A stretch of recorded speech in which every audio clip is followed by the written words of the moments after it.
So here is how to pay with Apple Pay.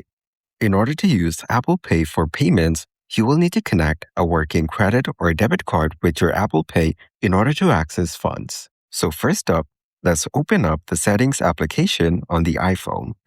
Once you're here, you need to scroll down to the very bottom and select the Wallet option.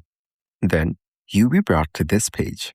Here, under Payment Cards, you will need to select Add Card or the Autofill Cards. You will then be brought to this page. Just tap on Add Card.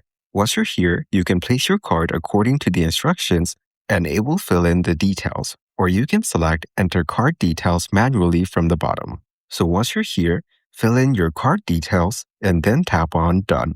Once the card is added to your device, you'll be able to use Apple Pay from your iPhone, and the card that you add here will be charged. Keep in mind that your card needs to be compatible with Apple Pay, so do your research before adding your card. And that's it. That is how to pay with Apple Pay.